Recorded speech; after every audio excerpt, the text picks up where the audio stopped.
límites de la justificación, uno de los conceptos que más han dejado en mente en estos años las Cortes Supremas de Justicia de la Nación en el mundo, donde me preguntaban, mediante la tecnología eh, atómica, cuál es el punto de justificación. Quiero hablar en estas horas de la tarde acerca del Paracleto y diferenciarme de todo tipo de,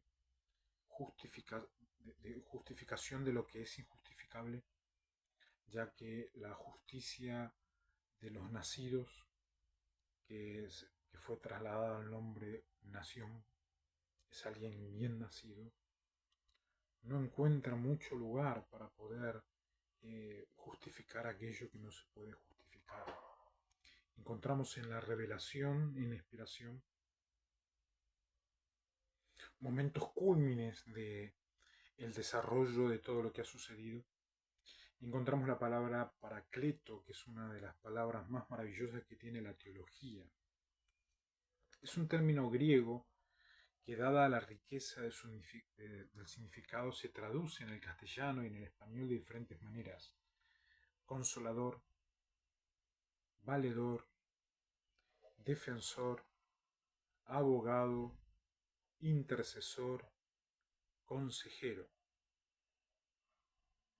Todas estas palabras se las identifican netamente como paracleto en el idioma paracletos, en el idioma griego, una riqueza de significado de las más maravillosas que tienen las Sagradas Escrituras. El vocablo aplicado al Espíritu Santo significa el que ayuda en cualquier circunstancia. Teología es la vislumbre de lo que el Padre, el Hijo y el Espíritu del Padre y del Hijo y los ángeles harían en el mundo, que significa ayudar en todas circunstancias y en cualquiera de las circunstancias. No obstante, cuando uno va al significado, un abogado tiene límites, un intercesor tiene límites, un consejero tiene límites, un valedor tiene límites, y la sedia de Elohim, que lo renueva todo, que inspira un nuevo mundo natural y un nuevo paraíso, es que ayuda en todas circunstancias. Teológicamente, el descendiente no puede hacer de asedia y justificar todo aquello que sería una posibilidad de justificación. No se puede. Elohim es un Dios de amor, de paz, pero es un Dios de orden y está estructurado por el ejercicio correcto de la abogacía, por el consejo pertinente e impertinente, pero no por un prólogos de continuo, que es todo pacto que hay con Satanás y quiera volver a justificar y meterse en, en los sistemas y todo tipo de psicología satánica que se ve por estos lados. ¿Qué es lo que quieren?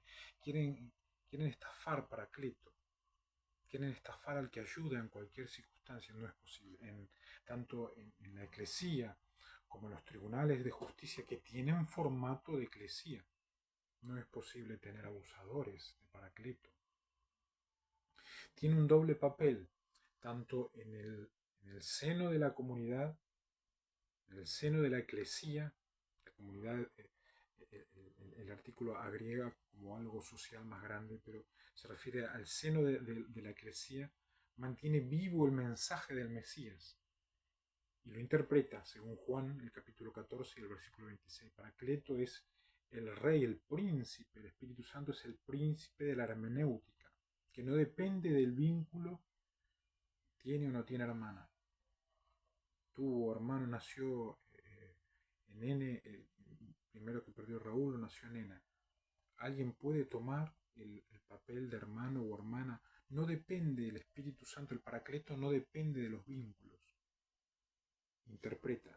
Y en esa interpretación, en esa hermenéutica, En esa investigación hermenéutica es que se puede verificar si es fruto del bien o es fruto del mal. A Dios sea la gloria, Elohim, a Yahvé y a Jesús, porque los frutos son maravillosos gracias al triunfo de Paracletos. En la confrontación de la eclesía con el mundo, o inclusive de la comunidad tradición con el mundo, da seguridad y dirección a los verdaderos discípulos. Nos encontramos ahora de haber visto cómo el exoplaneta Advent, escondido en algún momento, en algún lugar del universo, algunos creen que han pactado traidores espiritistas y lo mantuvieron en lugares alejados.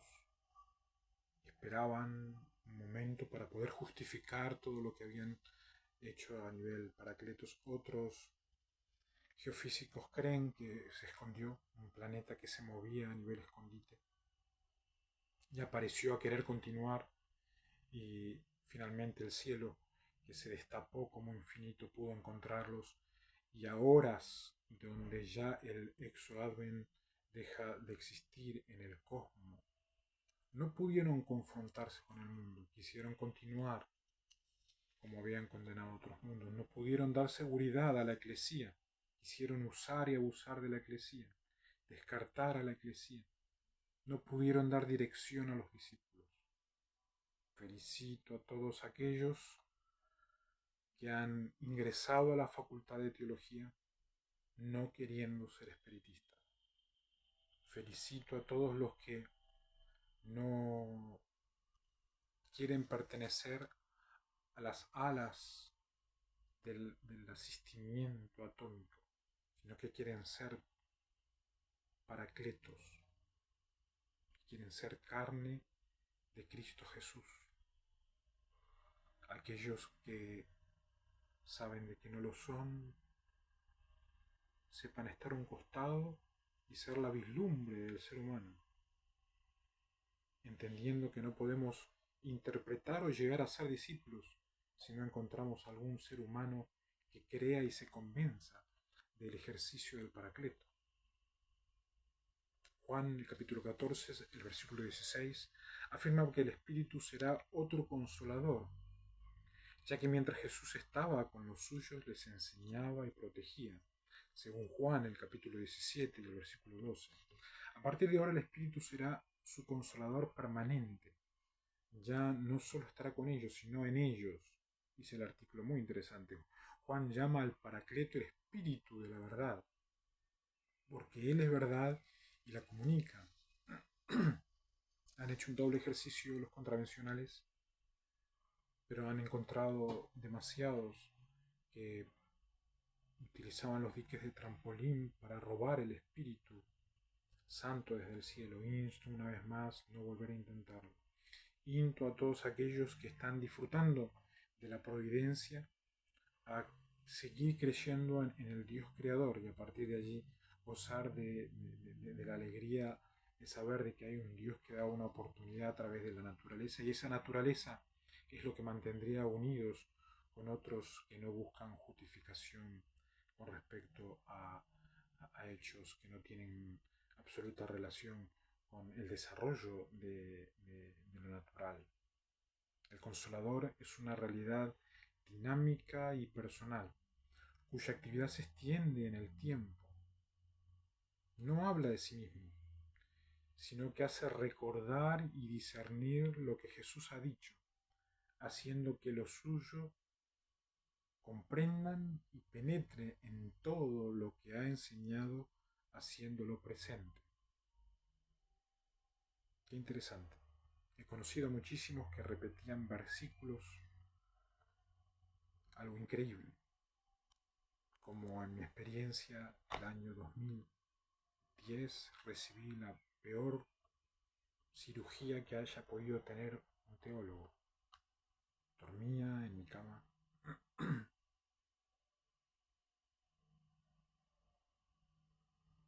que era mañana cuando hicieron como una raya atrás, en cabeza, y empezaron a como escribir. Empecé a llorar del dolor. Estaban sacándome todos los versículos bíblicos. Tuve que luchar toda la guerra solamente con la vislumbre de lo que había aprendido y dejado en mi corazón. Posteriormente me pusieron un sello de Estados Unidos en la cabeza, los Stay, donde afirmaban que iba a ser no solamente guerras letales, sino que era una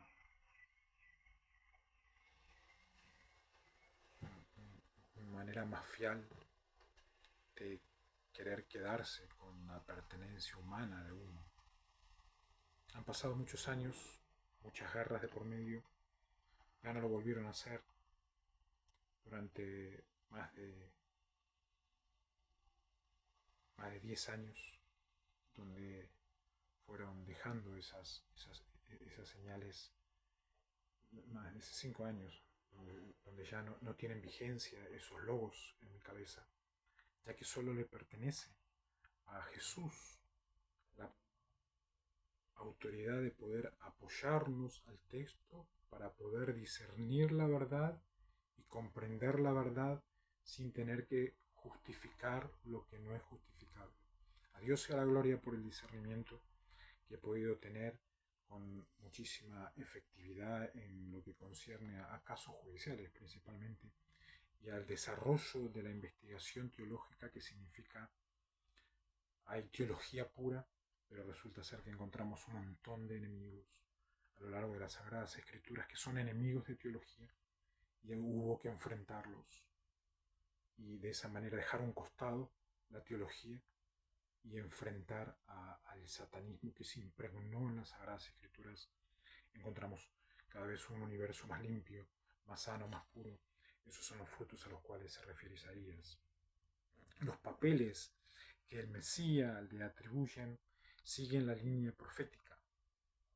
En el interior de la Eclesía enseña el mensaje del Mesías, según Juan, el capítulo 14 y el versículo 26.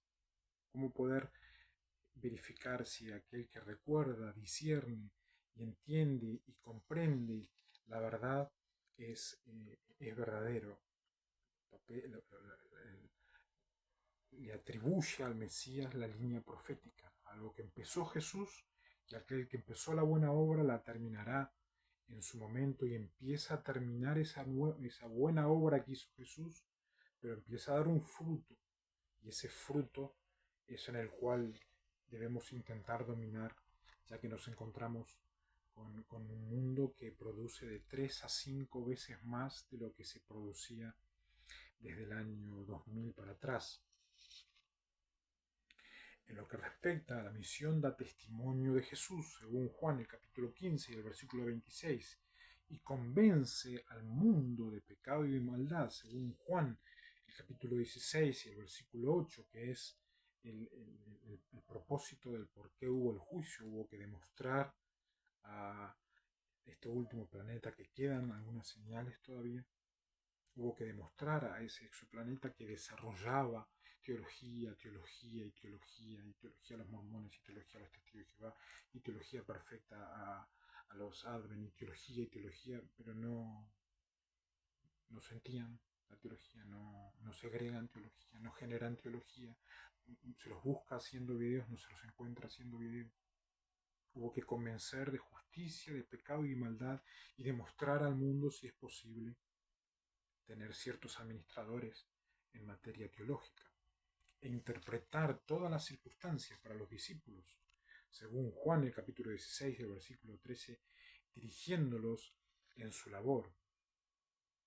Antes y después de la muerte de Jesús, desde la eternidad siempre ha existido una estrecha relación entre él y el Espíritu, no porque solo el Mesías oró para que fuera enviado, sino porque el Espíritu con el cual Jesús es el Espíritu por el cual Jesús se hace presente.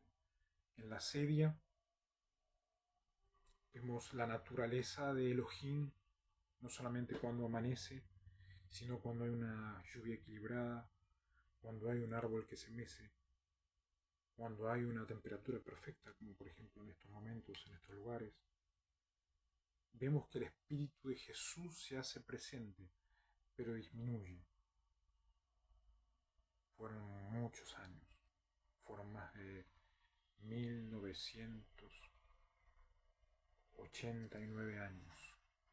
Nueva vida hay en el cielo que el Padre va creando, pero se necesita nueva rectitud en el mundo. De esa manera solamente es posible que el cielo se ponga en armonía con el mundo, y de esa manera la naturaleza va a ir haciendo una serie perfecta y la globalidad va tornándose las letras, no un globo, no un profiláctico, sino que se va haciendo una naturalidad regida por el Padre, por el Espíritu del Hijo que siempre estará entre nosotros. Está, ha disminuido, fueron 2000 años donde les traspasaron todo el Espíritu y nuevos amanecen allí en el cielo, cumplen el rol biológico de Jesús y nuevamente el mundo se restaura con una naturaleza que va más allá de lo que nosotros hemos podido ver durante estos últimos 40 años. El espíritu, dice este artículo tan interesante de la Biblia hispana, el espíritu es ahora el espíritu del Mesías, según Juan 7:38, Hechos 16:7, Romanos 8:9, Gálatas 4:6, Filipenses 1:19 y Primera de Pedro 1:11. No más otros espíritus, no más manipulación de espíritus, no más ataduras, no más todo tipo de nudo que se ha visto en la guerra. Los propósitos de providencia ya se han llevado a cabo. Y ahora es la hora donde el espíritu del Mesías se va renovando y no se va descartando. Se va cumpliendo y no se va olvidando. Se va analizando y no se va desvirtuando. El espíritu del Mesías es el espíritu del futuro, donde por medio de la palabra vamos a poder comprender lo natural, y de esa manera el Paracleto va a permanecer en el mundo siempre y cuando tengamos las ganas de tener al consolador, al defensor, al abogado, al intercesor, al consejero entre nosotros, como estuvo en estos 2000 años. Que tengan buenas tardes.